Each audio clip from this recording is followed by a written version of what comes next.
ദൈവത്തിന് നിങ്ങളെക്കുറിച്ച് ഒരു സ്വപ്നമുണ്ട്. നിങ്ങളെക്കുറിച്ചൊരു സ്പെഷ്യലായ സ്വപ്നം ദൈവത്തിനുണ്ട്. ദൈവം നിങ്ങൾക്ക് ദൈവിക പദ്ധതികൾക്ക് വേണ്ടിയുള്ള സ്വപ്നങ്ങളെ ദൈവം കൈമാറുകയും ചെയ്യും. ദൈവം നൽകുന്ന സ്വപ്നങ്ങൾ, ദൈവം നിങ്ങൾക്ക് നൽകുന്ന സ്വപ്നങ്ങൾ യാഥാർത്ഥ്യമാകുവാൻ അല്പം സമയമെടുത്തേക്കാം. കാരണം അതിനകത്ത് വലിയൊരു ഒരുക്കം ആവശ്യമാണ്. ദൈവികമായ ഒരു ഒരുക്കമുണ്ട്. ദൈവത്തിന്റെ മഹത്വം വെളിപ്പെടാൻ വേണ്ടിയുള്ള ഒരുക്കം. അവിടെ നാം വിശ്വസ്തരായി നിന്നാൽ ദൈവം നമ്മുടെ മേൽ, ദൈവം എന്തൊക്കെ സ്വപ്നങ്ങൾ നമ്മളെ കൊണ്ട് കണ്ടോ, നമ്മുടെ മേൽ എന്തൊക്കെ സ്വപ്നങ്ങൾ ദൈവം, ദർശനങ്ങൾ എന്തൊക്കെ ദൈവം ഇട്ടിട്ടുണ്ടോ, അതെല്ലാം നിറവേറുവാനിടയാകും. ഹല്ലേലൂയ. ഇന്ന് ഈ ഞായറാഴ്ച പരിശുദ്ധാത്മാവ് തരുന്ന സന്ദേശം, ദൈവം നിങ്ങൾക്ക് നൽകുന്ന നിങ്ങളെക്കുറിച്ചുള്ള ദൈവിക ദർശനങ്ങൾ അത് നടക്കും. അതിനകത്ത് ദൈവം നൽകിയ വാഗ്ദാനങ്ങൾ നിറവേറും. ഹല്ലേലൂയ. കാലങ്ങൾ മുൻപോട്ട് പോകുന്നു ചിന്തിച്ചേക്കാം, പക്ഷേ ദൈവത്തിന്റെ വാഗ്ദാനങ്ങൾ എത്രയുണ്ടെങ്കിലും അത് നടക്കും നടക്കും നടക്കും. ഹല്ലേലൂയ. അതിന് സാഹചര്യങ്ങൾ തടസ്സമല്ല, അതിന് ആരോഗ്യം ഇല്ലായ്മ ബലഹീനതകൾ തടസ്സമല്ല, അതിന് അനുകൂലമായ ഒരു ഘടകങ്ങളില്ലെങ്കിൽ അതൊന്നും തടസ്സമല്ല. ദൈവത്തിന് നിങ്ങളെക്കുറിച്ചുള്ള സ്വപ്നം നിറവേറ്റുവാൻ ദൈവത്തിന്റെ ശക്തി തന്നെ മതി. ഹല്ലേലൂയ. ആമേൻ. 2-3 വചനങ്ങൾ അതുമായിട്ട് ബന്ധപ്പെടുത്തി. ഈ വചനമാണല്ലോ നമുക്ക് നമ്മുടെ വിശ്വാസത്തിന് ദൃഢത നൽകുന്നത്. ആ ഉറപ്പിന്മേലാണ് നമ്മുടെ വിശ്വാസം ബിൽഡ് ചെയ്യുന്നത്. അതുകൊണ്ട് 2-3 വചനങ്ങൾ ഒന്ന് വായിക്കാൻ പോവുകയാണ്. ഒന്ന് ഹബക്കൂക്കിന്റെ പ്രവചനം 2-ാം അധ്യായം 3-ാം വാക്യമാണ്. ദർശനത്തിനൊരു അവധി വച്ചിരിക്കുന്നു, അത് സമാപ്തിയിലേക്ക് ബന്ധപ്പെടുന്നു, സമയം തെറ്റുകയില്ല, അത് വൈകിയാലും അതിനായി കാത്തിരിക്കുക, അത് വരും, നിശ്ചയം താമസിക്കുകയുമില്ല. ഹല്ലേലൂയ.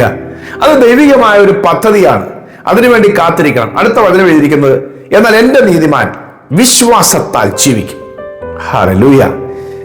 ദൈവം ദർശനം നൽകിയ ആളുകളെയൊക്കെ നമ്മൾ നോക്കിക്കോ, അവരെല്ലാം വലിയ സഹിഷ്ണുതയോടെ കാത്തിരുന്നവരായിരുന്നു. ദൈവം ദർശനം നൽകിയവരെല്ലാം വളരെ സഹിഷ്ണുതയോടുകൂടി അത് നടക്കുന്നതുവരെയും നിവർത്തിക്കുന്നവരെയും കാത്തിരുന്നു. മാത്രമല്ല, ആ കാലഘട്ടത്തിൽ ഉണ്ടായ സകല അപമാനങ്ങളെയും നിന്ദകളെയും കാര്യമാക്കാതെ കർത്താവ് പറഞ്ഞു തന്നെ ഉറച്ചു നിന്നു. ഹല്ലേലൂയ. അപ്പോസ്തലനായ പൗലോസ്, അദ്ദേഹം അഗ്രിപ്പ രാജാവിനോട് പറയുന്ന ഒരു സാക്ഷ്യമുണ്ട്.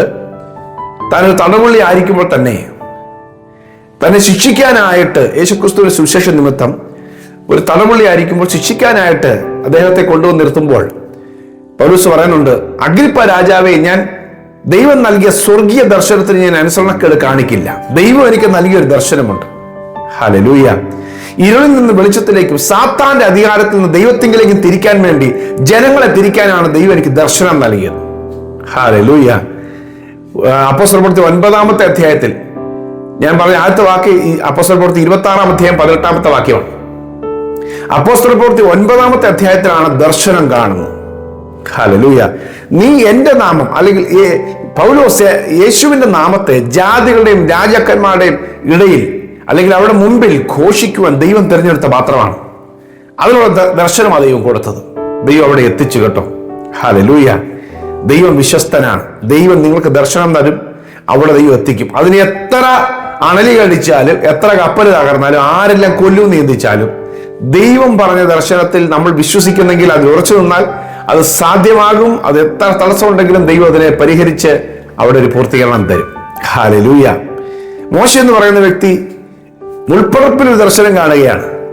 ആ ദർശനം കണ്ടതുകൊണ്ടാണ് ഫറവോയെ ഭയപ്പെടാതെ ആ ജനത്തെ വിടുവിച്ചെടുക്കുവാൻ ധൈര്യമായി, ഒരു സൈന്യമില്ലാതെ തന്നെ ഒരു സ്വന്തം സഹോദരനോട് കൂടി ഒരു ജനത്തെ വിട്ടുതരാൻ ചെന്ന് ഫറവോയോട് അഭ്യർത്ഥിക്കുന്നു, അല്ലെങ്കിൽ ഫറവോയോട് കൽപ്പിക്കുകയാണ്, ദൈവം പറഞ്ഞു എന്ന് പറഞ്ഞുകൊണ്ട്. കാരണം ദർശനം അവൻ നേരിട്ട് കണ്ടതാ. ഹല്ലേലൂയ. ഒടുവിൽ സാധ്യമായി കേട്ടോ. യോസേഫ് ഒരു ദർശനം കണ്ടായിരുന്നു, ഒരു സ്വപ്നം കണ്ടായിരുന്നു. ആ സ്വപ്നം നിറവേറുന്നതിന് മുമ്പ് ഒരുപാട് നിന്ദകളും പരിഹാസങ്ങളും അപമാനങ്ങളും ഉപദ്രവങ്ങളും എല്ലാം അനുഭവിക്കേണ്ടി വന്നു. പക്ഷെ ദൈവം അവിടെ എത്തിച്ചു. അവൻ ആ കാലഘട്ടത്തിലും, അവൻ അനുഭവിച്ച ശൂന്യത കാലഘട്ടത്തിൽ ദൈവം അവനെ ഉറപ്പിച്ചു നിർത്തി. ദൈവത്തിൽ അവൻ വിശ്വസിച്ചു നിന്നു, വിശ്വസ്തനായി നിന്നു. ഹല്ലേലൂയ. ആമേൻ. അപ്പൊ ദൈവം ദർശനം നൽകും. അബ്രഹാമിന് ദൈവം ദർശനം കൊടുത്തു, അല്ലെങ്കിൽ അബ്രഹാമിന് കാഴ്ച കൊടുക്കുകയാണ്, വാഗ്ദാനം കൊടുക്കുകയാണ്. അതിനകത്ത് ദൈവം പറയുകയാണ്, ഞാൻ നിനക്ക് സന്തതിയെ തരും. 24 വർഷത്തോളം അബ്രഹാം കാത്തിരുന്നു. പക്ഷേ 24-ാം വർഷത്തിൽ തന്റെ 100-ാമത്തെ വയസ്സിൽ ദൈവം ഒരു സന്തതിയെ, വാഗ്ദാനം നൽകിയ സന്തതിയെ കൊടുത്ത് ആ ദർശനം പൂർത്തീകരിച്ചു. ഹല്ലേലൂയ. പ്രിയമുള്ളവരെ, നിങ്ങളുടെ ജീവിതത്തിലും ഇങ്ങനെ ഇതുവരെ നിങ്ങൾക്ക് ദർശനം ലഭിക്കാത്തവരാണോ? ദൈവം നിങ്ങൾക്ക് ദർശനങ്ങളെ തരും. നിങ്ങളെക്കുറിച്ച് ആരെങ്കിലും ദർശനം ഒന്നും പറഞ്ഞിട്ടുണ്ടാകും, അല്ലെങ്കിൽ ദൈവം നിങ്ങൾക്ക് ദർശനം നൽകിയിട്ടുണ്ടാകും. അത് ഇതുവരെ നടന്നിട്ടില്ലേ? നിങ്ങൾ ഭാരപ്പെടേണ്ട, ദൈവം അത് പൂർത്തീകരിക്കും. ദൈവം വിശ്വസ്തനാണ്. ഹല്ലേലൂയ. അതിനെത്ര കാലം കഴിഞ്ഞു പോയാലും അതിനായി കാത്തിരിക്കുക, അത് വരും, നിശ്ചയം, താമസിക്കുകയില്ല. ഹല്ലേലൂയ. ആമേൻ. യാക്കോബ് ഒരു ദർശനം കാണുകയാണ് ബഥേലിൽ വെച്ച്. സ്വർഗത്തോളം എത്തുന്ന ഗോവണിയും അവരുടെ മുകളിൽ ദൈവം നിൽക്കുന്നൊക്കെ. ഒടുവിൽ ആ സ്വപ്നത്തിന് ശേഷം, ആ ദർശനത്തിന് ശേഷം അവനെ ദൈവം അനുഗ്രഹിച്ച് പറയാം, നീ ഒരു വലിയ രാഷ്ട്രമായി മാറാൻ പോകുകയാണ്. നിന്റെ പേര് ഇസ്രായേലിൽ നിന്ന് ആകാൻ പോവുക. പിൽക്കാലത്ത് അവനെ ഒരു രാഷ്ട്രമാക്കി മാറ്റുകയായിരുന്നു. ഹല്ലേലൂയ. എത്ര വലിയ ദൈവത്തെയാണ് നാം സേവിക്കുന്നത്. ദൈവം ദർശനം നൽകിയിട്ടുണ്ടോ? അതിനുവേണ്ടി കാത്തിരിക്കണം. ദൈവം വാഗ്ദാനം നൽകിയിട്ടുണ്ടോ? അത് നടക്കുമെന്ന് വിശ്വസിക്കണം. സാഹചര്യം ഒന്നും അനുകൂലമല്ലല്ലോ, എനിക്ക് പറ്റുമെന്ന് തോന്നുന്നില്ല, ഇങ്ങനെയൊക്കെ ആയിരിക്കും അവസാനിക്കുന്നത് ചിന്തിക്കണ്ട. ദൈവം വിശ്വസ്തൻ. സമയത്ത് ദൈവം പ്രവർത്തിച്ചിരിക്കും. എനിക്കറിയില്ല, ഇന്ന് അങ്ങനെ ആരോടൊക്കെയോ പരിശുദ്ധാത്മാവ് സംസാരിക്കുക, ഈ ദൂത് കേൾക്കുന്നവരോട് സംസാരിക്കുകയാണ്. ദൈവം നിങ്ങളോട് സംസാരിച്ച വാഗ്ദാനങ്ങളെ ദൈവം നിവർത്തിച്ചു തരാൻ പോകുകയാണ്. ഹല്ലേലൂയ. ദൈവം വിശ്വസ്തനാണ്. ഞാൻ നിങ്ങൾക്കൂടി പ്രാർത്ഥിക്കാം. നിങ്ങൾക്ക് ദൈവം ഒരു ദർശനം തരും. നിങ്ങളെക്കുറിച്ച് ദൈവത്തിനൊരു ദർശനമുണ്ട്. ഇത് നിറവേറും. പ്രിയ കർത്താവേ, ഈ ഞായറാഴ്ച ഈ ശബ്ദം കേൾക്കുന്ന എൻ്റെ മക്കൾ, കർത്താവേ, യേശുവിൻ്റെ നാമത്തിൽ അവർക്ക്, കർത്താവെ, അവരെക്കുറിച്ചുള്ള അവിടുത്തെ പദ്ധതികൾക്കായി നന്ദി. അവിടുത്തെ കർത്താവെ വിചാരങ്ങൾക്കായി സ്തോത്രം ചെയ്യുന്നു. അവിടുന്ന് ഈ മക്കളെക്കുറിച്ച് ഇട്ടിരിക്കുന്ന എല്ലാ ദർശനങ്ങൾക്കായി നന്ദി. അത് നടക്കുവാൻ നിന്റെ മക്കൾക്ക് കർത്താവെ കൃപ നൽകണം. പ്രത്യേകിച്ച് ഈ മക്കളുടെ മേൽ ദൈവം ചില ദർശനങ്ങളെ നൽകണം, വെളിപ്പാടുകളെ നൽകണമേ, ദൈവിക സ്വപ്നങ്ങളെ നൽകണമേ. അത് നടക്കുമെന്ന് വിശ്വസിക്കുവാൻ ദൈവം കൃപ കൊടുക്കണം. കർത്താവെ, നിറവേറാൻ കഴിയാതെ വേണം, മുന്നോട്ട് പോകാൻ കഴിയാതെ വേണം, അത് കർത്താവിന്റെ പൂർത്തീകരണത്തിലേക്ക് വരാൻ കഴിയാതെ വേണം, തളർന്നിരിക്കുന്ന മേഖലയിൽ നിന്ന് മക്കളെ പുറത്തു കൊണ്ടുവരുന്ന പ്രാർത്ഥിക്കുന്നു. യേശുവിന്റെ നാമത്തിൽ നിന്റെ വചനങ്ങൾ ചൊല്ലി അനുഗ്രഹിച്ച് പ്രാർത്ഥിക്കുന്നു. യഹോവയിൽ പ്രത്യാശയുള്ള ഏവരുമായി ധൈര്യപ്പെട്ടിരിക്കാൻ നിങ്ങളുടെ ഹൃദയം ഉറച്ചിരിക്കട്ടെ. കർത്താവിൽ ഉറച്ച് അത് പ്രാപിക്കാനിടയാകട്ടെ. ഞാൻ അനുഗ്രഹിച്ച് പ്രാർത്ഥിക്കുന്നു യേശുവിൻ നാമത്തിൽ തന്നെ. ആമേൻ, ആമേൻ. ദൈവം ദർശനം നൽകിയിട്ടുണ്ട്. അത് പൂർത്തീകരിക്കാൻ ശക്തനായ ദൈവമാണ്. ഈ സന്ദേശം കുറെ പേർക്ക് പങ്കുവെക്കണം. ഇന്ന് ഞായറാഴ്ച ആണല്ലോ. രാത്രി ഇന്ത്യൻ സമയം 10 മുതൽ 11 വരെ നിങ്ങൾ മിസ് ചെയ്യരുത്. നിങ്ങൾ നെറ്റ്വർക്ക് എല്ലാം നിങ്ങൾ കീപ്പ് ചെയ്ത് വെക്കണം. മൊബൈൽ ഡേറ്റ ഉപയോഗിക്കുന്നവരാണെങ്കിൽ കംപ്ലീറ്റ് ഡേറ്റ തീർക്കരുത്. നിങ്ങൾ വെയിറ്റ് ചെയ്യണം. രാത്രി 10 മുതൽ 11 വരെ 1 മണിക്കൂർ നിങ്ങളോട് പരിശുദ്ധാത്മാവ് സംസാരിക്കാൻ പോകുന്ന സമയമാണ്.